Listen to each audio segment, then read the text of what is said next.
are there any doubts in regards to this process? At this stage, not really, at least from the side of the Finns and the Swedes. They appear now to have made up their minds.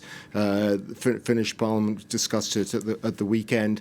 The Swedish Social Democratic Party, which is the ruling party in Sweden at the moment, put its support behind the idea.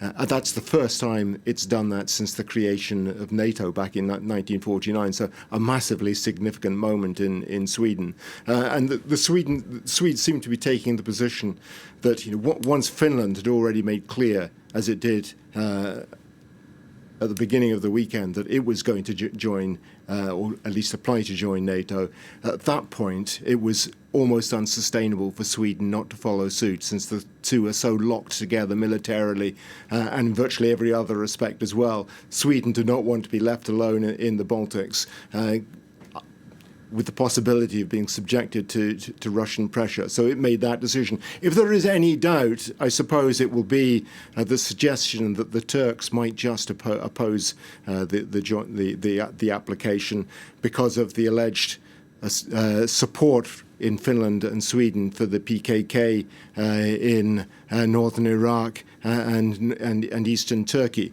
But at this stage, it does appear that it's going to go through. The Americans have been very supportive.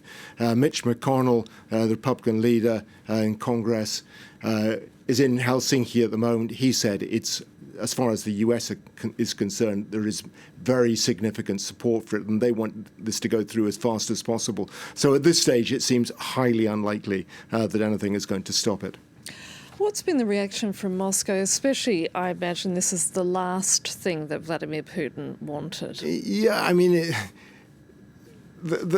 as one would expect, the reaction has been pretty negative, although Sauli Niinistö, the Finnish president, had a conversation over the weekend with Vladimir Putin, which he said was cool, and that President Putin seemed calm about the Finnish decision. But there's no doubt that the Russians must be feeling now that they've scored a massive own goal. One would have thought they would have considered the possibility that one of the consequences of their actions in Ukraine would be the Finns and the Swedes reconsidering their security situation, but they appear not to have. They appear to be surprised that the Finns and the Swedes are taking this step. Sergei Ryabkov, the Deputy Foreign Minister, said there will be serious consequences. What those are, we don't know. They've been talking, interestingly, about technical military measures. Now, technical military measures are what they were threatening to do in Ukraine before they actually invaded. Does that mean then that they're going to do the same in Finland and Sweden? Highly unlikely, I think.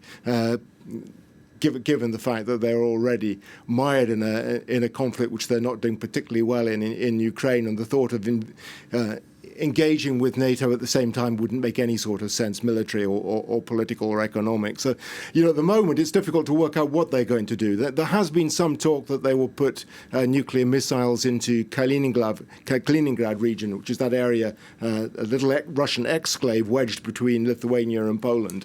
But, the options that the Russians have at the moment are not great.